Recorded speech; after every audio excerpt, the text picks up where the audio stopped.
कहानियाँ हम सभी के जीवन में एक विशेष स्थान रखती हैं। अगर देखा जाए तो हर जीवन एक नई कहानी कहता है। हम सभी को कहानियाँ पढ़ना और सुनना अच्छा लगता है और यह कहना गलत ना होगा कि हमारे नैतिक मूल्य बचपन में हमारी दादी नानी द्वारा सुनाई गई कहानियों की ही देन है। आजकल बच्चों को कहानियाँ पढ़ाई या सुनाई ही नहीं जाती, बल्कि दिखाई भी जाती हैं। जब कहानी दिखाई जाती है तो कहानी को दिखाने वाला कहानी के पात्रों की रचना अपनी कल्पना शक्ति के आधार पर करता है। वह जिस पात्र को जैसा रंग रूप आकार देना चाहता है वैसा ही देता है। लेकिन जब हम किसी कहानी को पढ़ते या सुनते हैं तो हम अपनी कल्पना के आधार पर कहानी के पात्रों को रचते हैं। कहानी पढ़ने या सुनने से बच्चों की कलात्मकता का विस्तार होता है, साथ ही भाषा के लिए उनकी समझ भी बढ़ती है।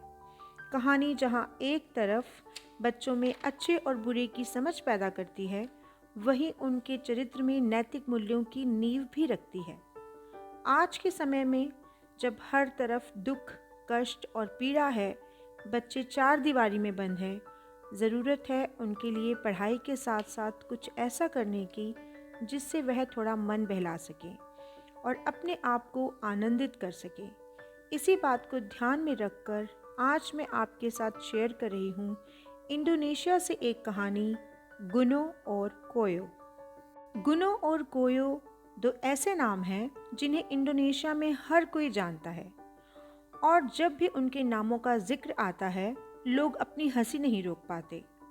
गुनो का अर्थ है सहायक, परंतु वास्तव में वह बड़ा असहायक है। कोयो का अर्थ है धन, पर कदाचित ही उसके पास धन होता होगा। इससे भी अधिक बढ़कर यदि कोयो को कभी कोई पैसा मिल भी जाता है तो उसका सहायक मित्र गुनो इसे गंवाने में सहायता करता है। एक बार ऐसा ही हुआ। गुनो और कोयो ने एक बूढ़े हाजी साहब को लूटने का मन बनाया।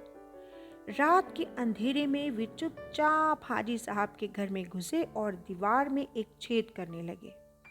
जब वह छेद एक आदमी के अंदर दाखिल होने जितना बन गया, तब गुनो अंदर दाखिल हुआ।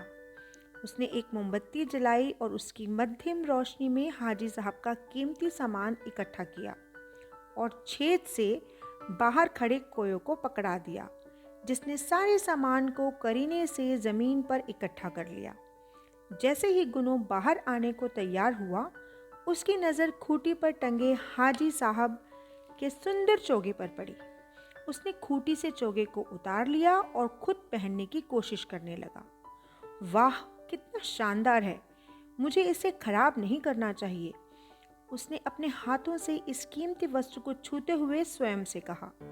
हाजी साहब को गहरी नींद में सोया देखकर उसने सामने के प्रवेश द्वार से बाहर निकलने का निश्चय किया। अतः वह दबे पांव दरवाजे तक गया, ताला खोला और बाहर निकल गया। इस बीच कोयो गुनो के लौटने की उत्सुकता के साथ प्रतीक्षा कर रहा था। वह वहां बैठा उनके द्वारा लगाई हुई सेंध की रखवाली भी कर रहा था और हैरान था कि उसका मित्र अंदर इतना समय क्यों लगा रहा था। तभी उसने सामने के दरवाजे से चोगा पहने एक आकृति को बाहर निकलते देखा। उसने सोचा कि यह हाजी साहब है। अरे, यह तो हाजी साहब है! डर के मारे उसकी चीख निकल गई और लूट का सारा सामान छोड़कर भाग निकला। चोगा पहने और कोई नहीं, स्वयं गुनो था। जब उसने कोयो की डरी हुई चीख सुनी, उसने सोचा हाजी साहब जाग गए हैं और उसके पीछे ही खड़े हैं। इसीलिए उसने चोगा नीचे फेंका और कोयो के पीछे तेजी से भाग निकला। उन दोनों ने गांव में भागते हुए इतना शोर मचाया कि पड़ोसी जाग गए और हाथों में लाठियां और हंसिए लेकर अपराधियों को मारने के लिए भागे। गुनो और कोयो अत्यधिक डर के मारे बिना रुके और बिना पीछे देखे बस भागे जा रहे थे। वे गांव के अंदर व खुले खेतों से होकर भागते रहे, जब तक कि वे एक नदी के किनारे तक नहीं पहुंच गए। जल्दी कूदो, कूद जाओ, गुनो बोला, हमारा अंत आ गया है।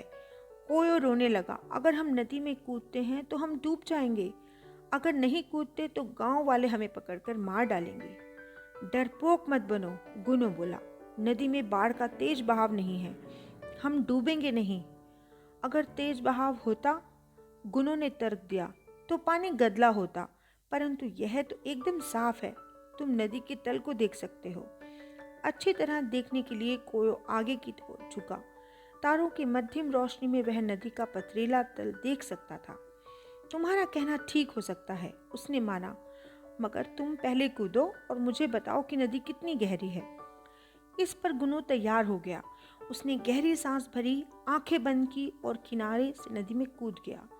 वह नदी में बिल्कुल सूखे तल पर जा गिरा। पत्थरों ने उसके पांव को घायल कर दिया, परंतु वह चिल्लाया नहीं, बल्कि उसने अपने मित्र को विश्वास दिलाने के लिए कि डरने की कोई बात नहीं है, वह लेटकर तैरने के हाव भाव करने लगा। कोयो चिल्लाया, तुम कुछ बोलते क्यों नहीं? सब ठीक ठाक है ना? क्या तुम मुझे तैरते हुए नहीं देख सकते? गुनो ने पूछा और बोला, पानी बढ़िया है। अब गांववासी नदी के निकट आ पहुंचे थे और कोयो उनके हाथों में पकड़े हथियारों की झनकार सुन सकता था। उसने गहरी सांस खींची, अपनी आंखें बंद की और किनारे से कूद गया। गुनो की तरह वह भी नदी के सूखे तल पर जा गिरा और पत्थरों ने उसके पांव और घुटने जख्मी कर दिए। अरे पानी कहाँ है? उसने गुनो से पूछा। चुप हो जा मूर्ख, तुम भी मेरी तरह तैरने की कोशिश करो, नहीं तो वे हमारे पीछे यहाँ तक आ पहुँचेंगे, गुनो ने उत्तर दिया। अतः कोयो भी तल पर लेट गया और तैरने की मुद्रा में अपने हाथ पांव चलाने लगा। गांव वाले अब तक किनारे पर पहुंच गए थे। उन्होंने नीचे झांकते हुए दो डरे हुए आदमियों को हैरानी से देखा, जो कई महीनों से सूखी पड़ी नदी में तैरने का प्रयास कर रहे थे। देखो देखो, अविश्वास से भरे हुए हक्के बक्के होकर परस्पर चिल्लाए। तब उनकी हंसी छूट गई और उन्होंने अपने हथियार नीचे रख दिए। ऐसे मूर्ख भगोड़ों को भी सजा नहीं दे सकते थे। तब से जब भी कोई व्यक्ति मूर्खतापूर्ण तरीके से किसी भी कठिन स्थिति से बाहर निकलने की कोशिश करता है, तो लोग कहते हैं, सूखी नदी में तैरने की कोशिश मत करो। उम्मीद है आपको हमारा यह प्रयास अच्छा लगा होगा। इसी तरह से बने रहिए पेपर पेंसिल एकेडमी के साथ।